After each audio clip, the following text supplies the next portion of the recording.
Patuloy ang paghahanda ng mga lokal na pamahalaan sa Hilagang Luzon sa posibleng epekto ng bagyong Salome. Sa Mindanao naman na hindi apektado ng bagyo, bumaha sa iba't ibang bayan at lungsod dahil sa malakas na ulan. Darito ang unang balita.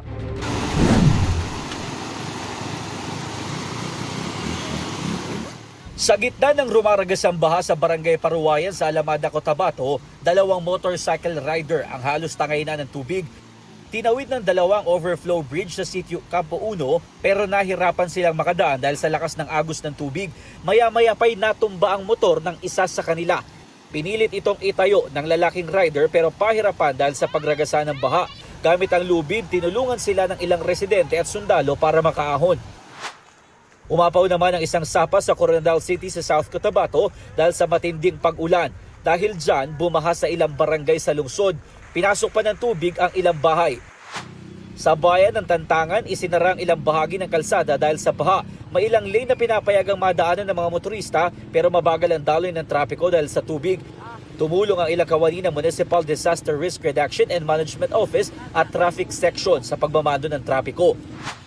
Halos ganyan din ang naranasan sa Takurong Sultan Kudarat.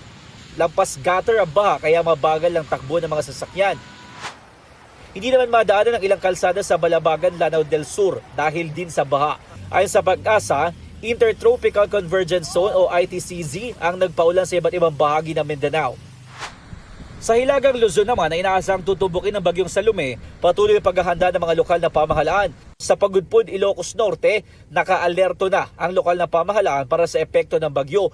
Pinayuhan ng mga residenteng huwag munang pumunta sa dagat. Pinag-iingat din ang mga nakatira sa mga coastal area sa bayan ng Burgos. Nakahanda na roon ang mga rescue equipment sakaling kailanganin. Tiniyak naman ng Department of Social Welfare and Development na may nakahanda silang halos 2 milyong kahon ng family food packs na ipamamahagi sa maapektuhan ng bagyong Salome.